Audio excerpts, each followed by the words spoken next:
aussi la question des droits de l'homme, vous l'avez évoqué.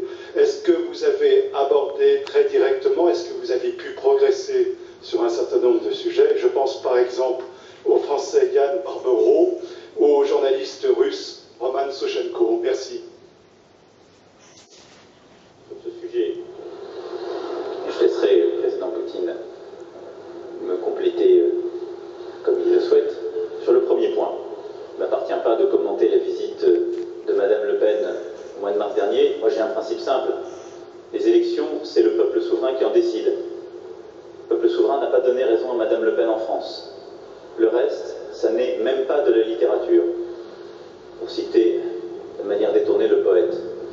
Pour ce qui est de ce qui s'est passé durant la campagne, nous l'avons évoqué lors de notre premier échange avec le président Poutine.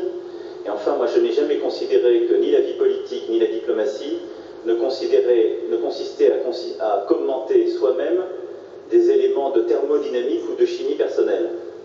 Ça consiste à apporter des solutions concrètes à nos problèmes réels. Donc la chaleur, elle est dans la pièce et dans le climat qui nous entoure, mais surtout c'était un échange, le premier que nous avions l'un et l'autre. Je crois que ça a été un échange extrêmement franc, direct, avec beaucoup de choses qui se sont dites. Pour ma part, j'ai dit en totalité ce que je pensais des différentes situations évoquées avec le président Poutine. Il y a une part de ce que je lui ai dit que je ne vous dirai pas, parce qu'il en va ainsi des relations diplomatiques et il en va ainsi de la bonne politique, mais nous nous sommes, je crois, tout dit. Alors, on partage des désaccords, mais au moins on les a partagés, et surtout, on voit comment construire de manière concrète une action commune. Et je vous le dis très simplement, nous devons construire cette action commune. Parce que si on ne crée pas les conditions pour ce faire, nous n'avancerons pas sur les sujets évoqués. Si nous n'avons pas un dialogue franc, sincère, qui parfois, évidemment, est fait de désagréments, mais qui est exigeant de part et d'autre, nous n'arriverons à aucune avancée, ni sur le sujet ukrainien, ni sur le sujet syrien, pour ne citer que ces deux-là. Ensuite, sur le cas des droits de l'homme et des différents sujets, je l'ai évoqué tout à l'heure, nous en avons parlé. Pour les cas particuliers, nous les avons évoqués, et nous continuerons à le faire, mais ça n'est pas servir ces cas particuliers que de les évoquer en public. Sachez particulièrement que je suis très attaché à ce que sur chacun de ces sujets, il puisse y avoir une avancée concrète et à ce qu'on puisse trouver une solution qui corresponde aux valeurs que nous défendons et auxquelles je ne céderai pas.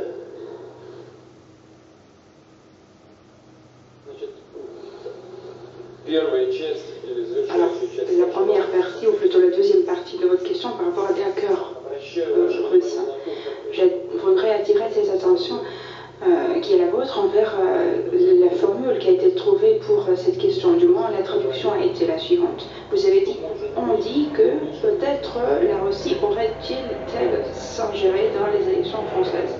En fait, chers collègues, comment peut-on donner de commentaires par rapport à ça? Qui dit? À la base de quoi dit-on? Et puis peut-être seraient les hackers russes, mais peut-être ce ne sont pas les faits établis en fait. Et on n'est pas censé de faire des conclusions en résultat de ces propositions.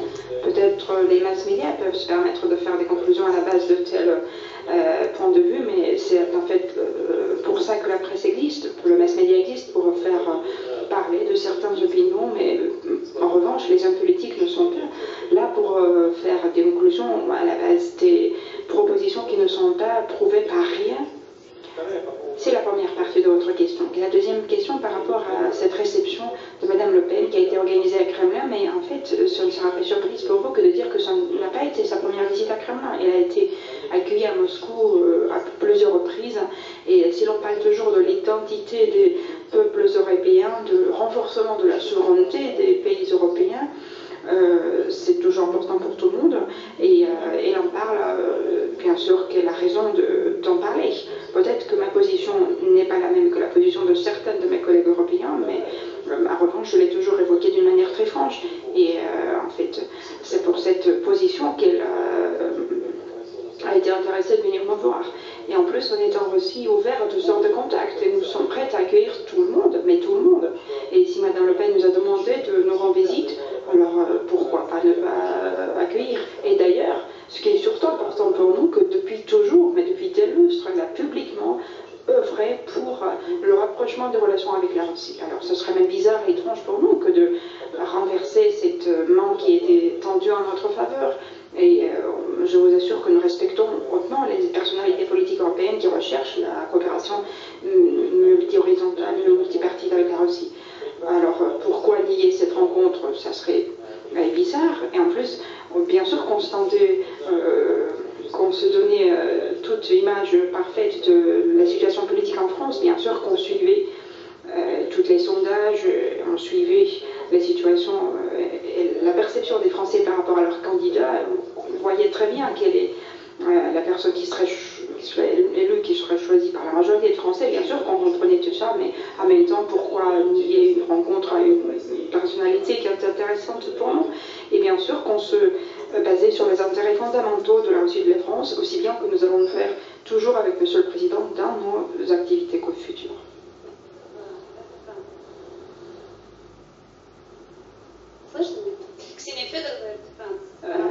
Russia Today en France, Ksenia Fedorova, une question par rapport à la Syrie. La situation en Syrie prouve une fois de plus que, restant seul, un pays ne peut pas avoir beaucoup de succès dans la résolution de cette crise. Est-ce que vous acceptez la coopération entre la Russie et la France par rapport à la solution de ce conflit? Et si jamais c'est possible, en continuant en quelque sorte la question qui était posée par mon collègue par rapport à la campagne électorale en France. Les journalistes russes avaient eu des difficultés pour avoir accès à votre quartier général, à votre bureau. Qu'en pensez-vous de construire les relations avec les journalistes français, Monsieur le Président? Les journalistes étrangers, pardon. Alors, je vais commencer par la deuxième question. J'ai toujours eu une relation exemplaire avec les journalistes étrangers, encore faut-il qu'ils soient journalistes. Et les responsables politiques ont des responsabilités de prendre des décisions, de dire les choses. Quand des organes de presse répandent des contre-vérités infamantes, ce ne sont plus des journalistes. Ce sont des organes d'influence. Russia Today et Sputnik ont été des organes d'influence durant cette campagne qui ont à plusieurs reprises produit des contre-vérités sur ma personne et ma campagne. Et donc j'ai considéré qu'ils n'avaient pas leur place, je vous le confirme, à mon quartier général. La totalité de tous les journalistes étrangers, y compris russes, professionnels, ont eu accès à ma campagne. C'est simple, les règles sont ainsi, ce seront toujours les mêmes. Et c'est en cela qu'il était grave que des organes de presse étrangers, sous quelque influence que ce soit, je ne le sais, aient interféré en répandant des contre-vérités graves dans le cadre d'une campagne démocratique. Et à cela, je ne céderai rien. Rien, madame. Donc on va se dire les choses en vérité, mais Russia Today et Sputnik ne se sont pas comportés comme des organes de presse et des journalistes, mais ils se sont comportés comme des organes d'influence, de propagande et de propagande mensongère, ni plus ni moins. Ensuite, pour ce qui est de la première question, j'ai répondu tout à l'heure, il y a bien évidemment et il y aura une coopération entre nos deux pays sur la question syrienne. Elle est indispensable et c'est d'ailleurs la décision que j'ai prise, que j'ai proposée au président Poutine. Je souhaite qu'il puisse y avoir une coopération forte sur ce sujet. Parce que nous avons une priorité, celle-ci est commune, c'est la lutte contre les terroristes. Elle est absolue, fondamentale, c'est la priorité des priorités. La deuxième chose que je souhaite poursuivre, c'est d'échanger nos informations pour être plus efficaces sur le terrain. Et ensuite, c'est que nous puissions éviter la désagrégation d'un État syrien, la fragilisation de la région, et qu'avec les deux lignes rouges, si je puis dire, que j'ai évoquées, intransigeance à l'égard de l'utilisation des armes chimiques et très grande exigence à l'égard des accès humanitaires, nous puissions avancer ensemble. Mon souhait, c'est celui-là. Je souhaite gagner la guerre contre les terroristes en Syrie et je souhaite qu'on puisse construire ensemble une paix durable et une stabilité politique en Syrie. Et cela passera par un travail conjoint dont nous avons aujourd'hui jeté les bases.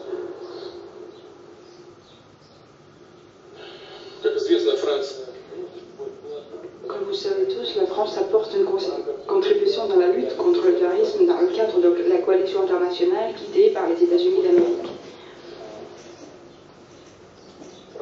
À quel point la France est-elle souveraine dans la résolution de ces questions opérationnelles? Là, nous ne savons rien parce que ce sont des accords entre les alliés. On n'est pas alliés, du coup on n'en parle pas. Mais ce qui est plus important, c'est une autre chose. Ce qui prédomine, c'est le fait que pendant ces négociations d'aujourd'hui, on a ressenti que certaines choses ont une même évaluation de notre part aussi bien que de partie de la France. Même s'il y a certaines divulgations, certaines différences par rapport à telle ou telle question, mais il y a quand même beaucoup de choses qui sont communes, qui sont partagées, et ça laisse à penser que nous sommes en mesure de les intensifier et d'améliorer la qualité de ces contacts. Très bien. Merci beaucoup. Nous allons poursuivre maintenant en allant à l'exposition. Merci à vous. Merci pour votre attention. On avait dit 4 questions.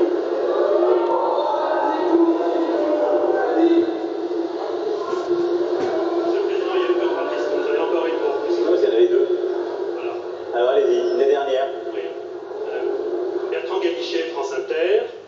Je voulais revenir sur la question de la Syrie pour une réponse assez précise de votre part sur le processus politique que vous appelez de vos voeux. Vous avez dit au G7 que la Russie, la Turquie et l'Iran qui travaillaient sur la question syrienne, ça ne vous convenait pas, que c'était une défaite pour l'Occident, sont les mots que vous avez employés.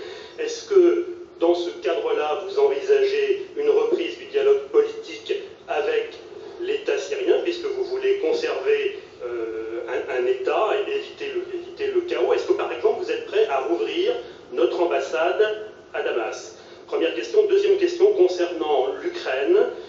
Vous avez là aussi évoqué un processus qui est celui de Minsk et puis le format Normandie pour reprendre la discussion, mais en même temps, le G7 a évoquer des sanctions possibles contre la Russie, de nouvelles sanctions dans ce dossier de l'Ukraine. Est-ce que ça n'est pas incompatible? Merci. Alors, sur le premier sujet, il est évident que nous devons inventer le cadre de ce processus diplomatique que j'évoquais, mais que je rappelais à l'instant, mais je vous confirme en effet que ce qui s'est mis en place à Astana, qui a eu un mérite pour la désescalade militaire et la stabilisation militaire de la zone, ne peut être satisfaisant, en tout cas ne peut régler politiquement et diplomatiquement dans la durée la situation, et ne peut nous satisfaire compte tenu de ce que nous avons à connaître du conflit syrien.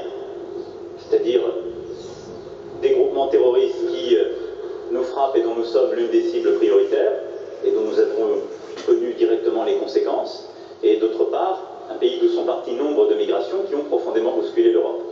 Nous l'avons partagé avec le président Poutine. Mon souhait est en effet que nous ayons un cadre politique et diplomatique de discussion pour construire la paix. Et donc dans ce contexte-là, il est indispensable de pouvoir discuter avec l'ensemble des parties en présence. Et donc à ce processus, il va commencer par des échanges d'informations et de positions communes, adjoindre nombre d'autres partenaires, et en effet discuter avec l'ensemble des parties prenantes du conflit syrien, y compris les représentants de M. Bachar el-Assad. Pour autant, la réouverture de notre ambassade à Damas n'est pas une priorité. En temps voulu, comment la chose se passe, vous savez, il y a beaucoup de gens qui font des déclarations sur les ambassades, ça n'est pas mon obsession. Mon obsession, c'est d'avoir une feuille de route diplomatique et politique claire qui permette de construire la paix et de stabiliser cette région en même temps que nous éradiquons les terroristes. Voilà.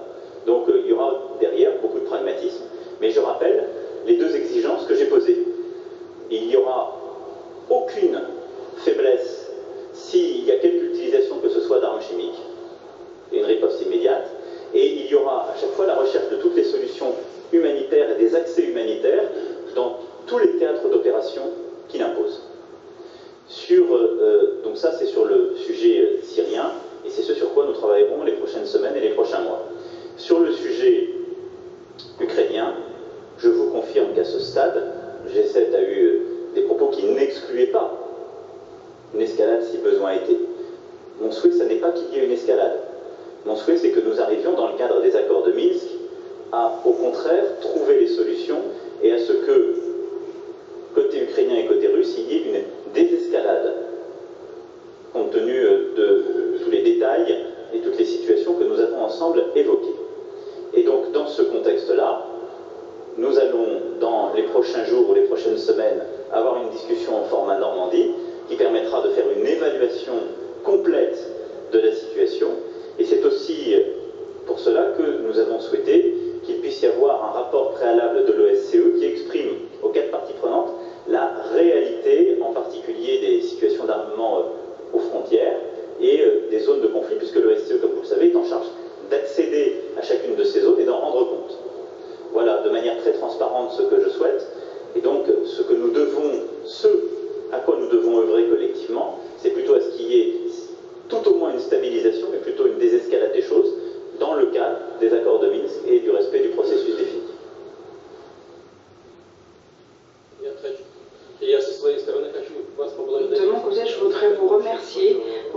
question, surtout pour la deuxième partie de cette question. Vous avez posé la question par rapport à des sanctions contre la Russie. À quel point est-ce que ces sanctions peuvent aider à normaliser la crise au sud-ouest en Ukraine? Ils ne peuvent pas, ils ne sont pas capables d'aider à trouver la solution à cette crise. Alors, profitant de cette occasion, je m'adresse à tous les mass médias de France, du monde, en disant qu'il faut lutter pour lever toutes les restrictions dans le domaine économique. Et c'est seulement que dans ce cas-là, que la politique puisse être libre et que l'économie étant sans restrictions et sans barrières puisse aider nous tous à restaurer le bon niveau et la bonne qualité de vie de nos citoyens partout dans le monde. Je vous en remercie. Pardonnez-moi.